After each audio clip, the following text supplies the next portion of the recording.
Hello, nurse practitioner, functional nutrition, and fitness coach Nicole here. So, today we're going to talk about eating out tips and tricks, things to keep you on track no matter where you are. So, this is what eating out can do if you aren't mindful. A typical restaurant meal contains over 1,200 calories on average. While an occasional meal like this, once every 3 to 6 months, and an indulgence won't hurt anything, eating out like this regularly can very quickly and easily lead to blowing your entire dietary goals and lead to body fat gain. But does this mean that you can't eat out while still maintaining a healthy lifestyle and diet? It is possible. You can still eat out and hit your goals for your needs if you have the right tools, and that's what I'm going to do for you today. So in this presentation, I will give you my personal tips and tricks to stay on track even when eating out. You don't need to become a hermit and never again enjoy a meal out with friends and family to reach and maintain your health goals. So in this presentation, I'm going to go through easy step-by-step guide to eating out the healthy way. So I broke it down into 7 steps here. I probably could have added more, but this is enough for right now. And we're going to go into more details about these. So number 1, don't go in hungry. Number 2, you need to stay hydrated. Number 3, you need to go prepared with a plan. Look at the menu before you even get to the restaurant. Number 4, skip the bread and the chip basket. Number 5, drink water or very low calorie beverages with your meal. Number 6, eat mindfully. And number 7, sorry, you're going to skip dessert most of the time. So don't go hungry. You are more likely to make poor decisions about what to eat when you are hungry. Saving your calories and macros for meal out is not actually a thing. So remember that 1,200 calorie meal average, that's well above what most of your meals are going to be at. So you'd have to skip several meals, and again, you're going to be too hungry and ravenous, and that's going to lead to poor decisions. Hunger leads to a stress response in the body, which modifies behavior and changes pathways in the brain that affect decision making and the ability to perceive risk. You're going to be so ravenous, you're going to eat all the things and think, I'll just burn it off later. It's really actually not that attainable. Number 2, we need you to stay hydrated. Hydration signals can feel like hunger signals, and that can be misleading, and then you end up eating when really you should be just drinking more fluids. Just a 2% dehydration level affects short-term memory and math skills. More severe and prolonged dehydration can lead to that brain fog and those symptoms. Drinking water before, during, or after meals does not actually affect digestive enzymes and the ability of the body to break down and absorb nutrients.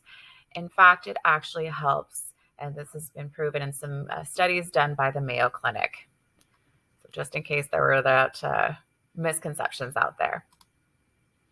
Number 3, you need to go prepared with a plan. If you're able to, I would encourage you to be actively participating in picking the restaurant, because there are some restaurants out there or fast food joints where it can be very difficult to pick something on the menu that will be in alignment with your goals. So if you're able to, contribute to finding which restaurant you want to go to.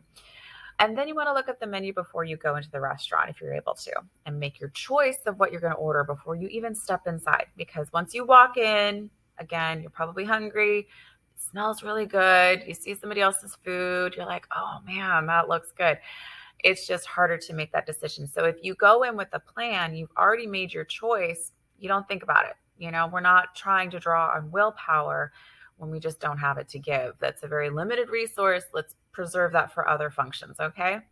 So by choosing your plan of attack before walking in, you're less likely to be swayed by the smells and the sights, the food that are not in alignment with your health goals. There are even some menus out there that do have calorie counts on them, which can be very helpful, or you can just Google the meals to better understand what you're getting yourself into. Skip the bread or the chip basket. I know. If you are able to and your party with you agrees, just say, no thanks, we don't need any of that at our table. If the person you're with really wants it, have them just keep it on their side of the table, and as soon as they're done with it, get it out of there. So that, again, you're not having to draw upon that willpower to not eat those foods, especially when you're sitting there waiting for your food and you're hungry. It's just not a good idea to have it there. Drink some more water. This can cut out anywhere from 80 to 500 calories or more. I mean, what about monkey bread? I'm pretty sure that's more than 500 calories if you were to eat the whole thing. And those are empty calories that do not help you towards your goal and will just displace the healthier food that you are trying to eat. Number 5 is drink water or very low calorie beverages with your meal and avoid alcohol. So you want to aim for water, plain iced tea, hot tea, coffee. You can add some non-nutritive sweeteners such as Splenda or some lemon.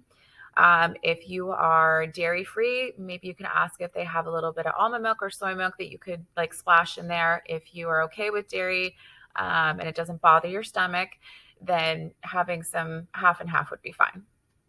But just make sure it's not like, several inches of it or the whole thing, right? You want to avoid sugary drinks that spike your insulin levels and add empty calories. This does really nothing for you except cause harm. So just avoid it altogether. Alcohol. Yeah, especially before a meal, it will lower your inhibition, increases your appetite, which will lead you to eat more calories. And we adding that to the fact that the alcohol itself also has calories. Remember, there's 7 calories per gram of alcohol. Now, how do you measure a gram of alcohol? That's a whole other thing. But added to that are you having just a shot of vodka? Probably not. You're having a cocktail, you're having wine, you're having a spritzer, you're having beer. So there's lots of extra calories in there. The liquid calories can be very sneaky, so we got to be careful about that. Also lowering the inhibitions and making you eat more than you normally would. So, and also alcohol harms your gut flora, which is necessary for proper digestion, brain functioning, and your mood. So especially when you are trying to go towards a healthier dietary lifestyle, it's really best to avoid alcohol, only have it on occasion. Number 6 is to eat mindfully. Take time to appreciate your meal. Notice how it looks, the colors, the textures. Notice how it smells. Notice how you feel in your body as you're looking at your food and you're really absorbing it and the atmosphere and everything around you. Like really, and just be in the moment with that. Savor the first few bites very conscientiously. Don't expect you to do this for the whole meal, but just the first 1 or 2 bites, just like really savor everything. And this really helps to connect you to the experience and will help with those satiety signals that tell your body that you're eating and you're getting full and you feel nourished, and that will improve your experience with that. Eat slowly and chew more than you normally do. Most people eat too fast. They don't chew their food fully. This is the step 1 in digestion. So if we're not chewing our food completely, it's going to lead to things like bloating right after the meal, gas, indigestion, those problems. So step 1 is to make sure all of your meals, you are chewing your food very thoroughly, more so than you think you should. It might be off-putting at first. You'll get used to it. And then enjoy the company you are with and your surroundings and the whole experience. Number 7, skip dessert. Oh boy. The average restaurant dessert is laden with saturated fat and sugar and contains a whopping 800 to 1,500 calories. That's more than your meal. So instead, and again, occasional dessert, totally fine. That's not going to ruin your whole life if you have it just very sparingly a couple times a year. Not a big deal. But if this is a regular occurrence, you can see how very quickly you can just completely throw your entire plan off and end up with lots of problems, fat gain, insulin resistance, metabolic syndrome. So this is not something that should be a regular occurrence. Instead, if you really need something sweet after a meal and you're having a hard time and you're trying to break that cycle, have some whole fruit. No sugar added. Don't put sugar on your strawberries or anything like that. Berries are fantastic. They're high in fiber, they're high in antioxidants, and they give you that sweet indulgence that you're looking for. So, and you can also use other fruits as well. But again, it needs to be just the whole fruit, nothing added to it. Okay. That'll really, really help. You can live healthy and eat out. With the tools you now have in your back pocket, it is possible to make better decisions that set you up for success easily. So this picture here is an example of a salad that I had when our last trip out of town. So one of my tactics that I use is, especially when we're out of town, and I will have another series of videos on that. I typically order salads, especially if I want to, maybe indulge and have like a beer with my meal or something like that, because we're out of town. Uh, can't be totally. If we're on vacation, I'm gonna have a little bit of indulgences here and there, and that's okay. But you just kind of make smarter decisions about it. I'm not going to have like a big plate of pasta with a bunch of dairy and stuff and then a beer on top of that. That's not going to sit very well. I'm not going to feel very good. I'm not going to enjoy my trip, and it will set me back. So I always ask for dressing on the side. I go for vinaigrettes. They probably still add sugar to it, but at least there's no dairy. And then for the salad itself, you notice there are some pine nuts on here, which is great. They were toasted, they were delicious.